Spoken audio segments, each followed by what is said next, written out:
Good morning, beautiful and irreplaceable ones. I'd like to discuss a subject that has been vexing me for a while now. But I wish to administer the disclaimer that beauty and desirability are subjective to the individual. Everyone is equally beautiful and intelligent.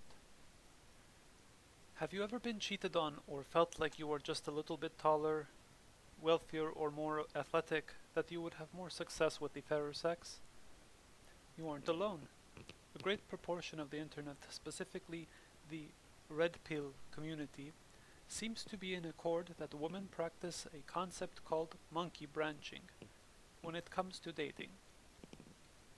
The belief posits that men are biologically hardwired to compete amongst themselves to demonstrate biological fitness to females, who in turn are hardwired to evaluate and select only the fittest males for reproduction.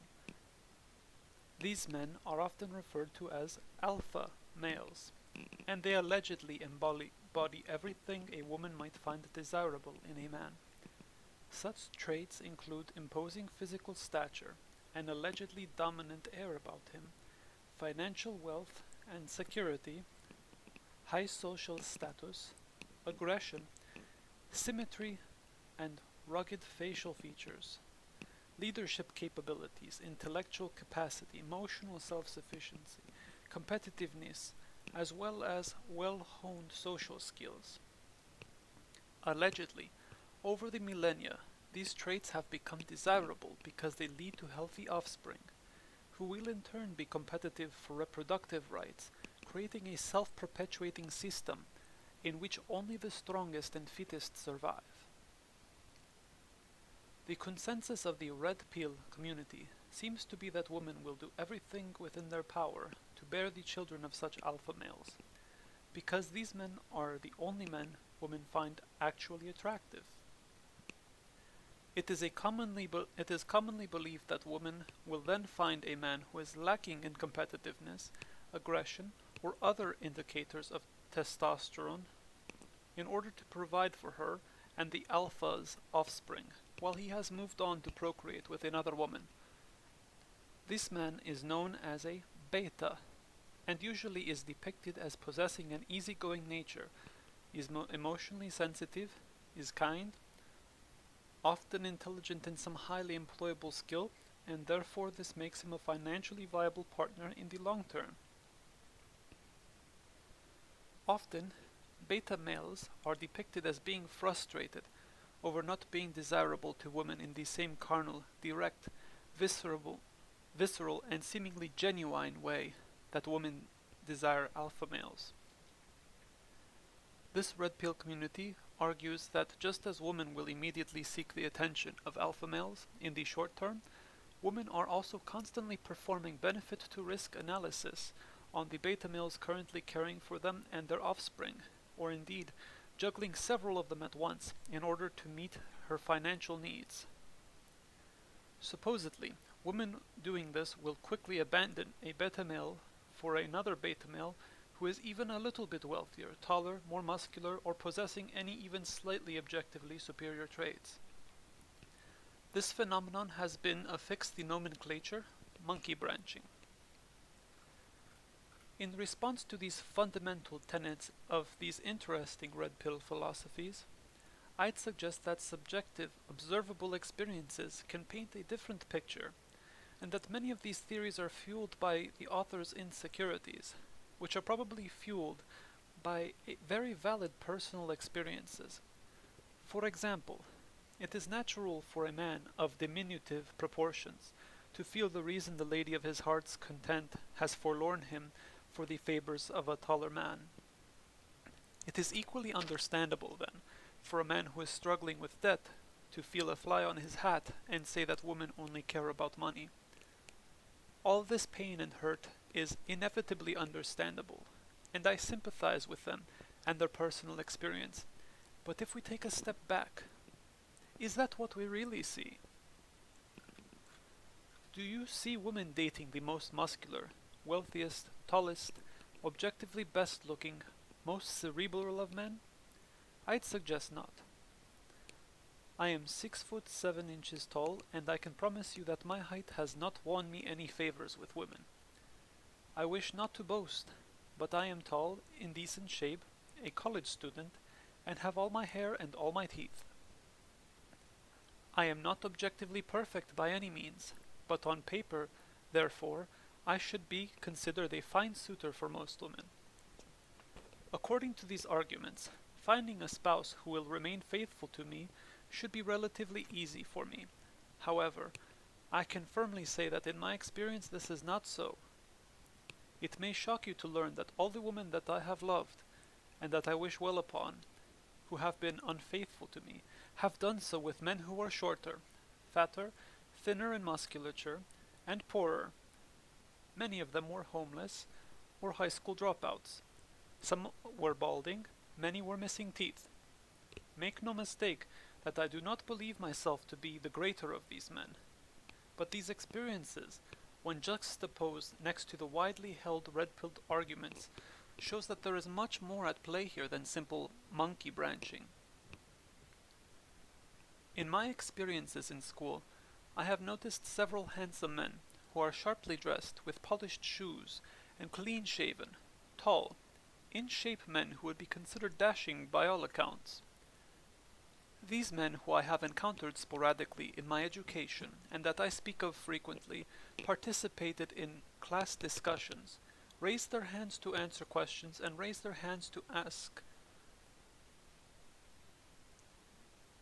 questions. By all means, they demonstrated not only objectively physically desirable traits, but also a profound intelligence. By the red pill logic, these men should be very popular with the ladies, don't you think? And yet, I recall distinctly that women never spoke to them, and that the 360-degree perimeter of seats around these gentlemen were empty. It was clear as day to me that women were avoiding these men. I have also in my experiences witnessed colleagues that smelt of ill hygiene, who were texting in class instead of paying attention, with their feet up on the table and a marijuana joint behind their ear. These men that I speak of did not seem to take great care of their appearance, and spoke brashly. They were of average height and of average physical composition. And yet these men were often flocked with women, who donned smiles around them, and I've witnessed women giving these men their telephone number. These men, by all accounts, received tremendous female attention. I later learned that this attention, which at first seems undue, is because apparently women like men who are called bad boys. I suggest then that this also contradicts the previous theories we've described. If women are biologically hardwired to be attracted to alpha males, then surely these men should be shunned, and the studious gentlemen I mentioned should be prized. But yet this is not so. And of course, these examples illustrate only two extremes. The reality is that there is a wide berth between the two. In analyzing these observations, I suspect that there is a tremendous complexity in human courtship. For example, perhaps the intelligent, attractive men cause the woman to feel inferior, or perhaps the appeal of a bad boy is that he promises freedom from commitment and does not seemingly require emotional vulnerability. He may also be simpler to relate to for women who have similar friends. Perhaps there is more to human mate selection than seeking an alpha male or juggling betas.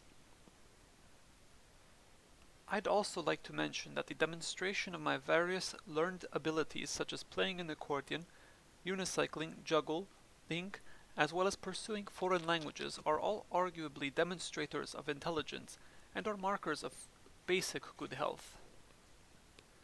From a Darwinian perspective, these demonstrators should grant me a favorable position in the eyes of women.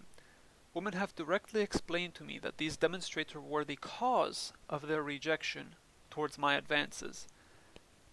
You are probably laughing to yourself right now at the notion that riding a unicycle should make me a desirable mate. But in good faith, I suggest that women's rejection of me for these traits means that they are rejecting a tall man who is capable of demonstrating physical health, at least a glimmer of intelligence, and ambition. Between a tall unicyclist and an average man, the red pill perspective would suggest that the tall unicyclist is the favorable mate, and yet many women would find riding a unicycle and playing an accordion to be negative traits. So negative, in fact, is this aversion that they would sacrifice the supposedly genetically superior offspring that a tall partner would provide. From the Darwinian standpoint, they are essentially shooting themselves in the foot just to avoid a demonstrator of physical health and intelligence.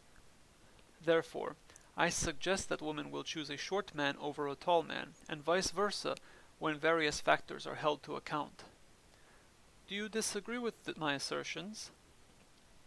Look around you.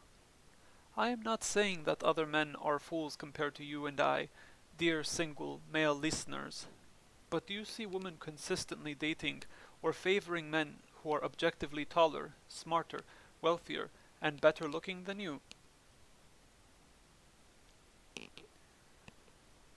And as always, if you, my queen, who I've never had the fortune of knowing, are listening, and feel I would make a good suitor for your hand in lawful marriage, I beseech that you contact me for my courtship. Save me, my chivalrous lady knight. My every deed and thought is in your honor. My beholder, master of all my dreams.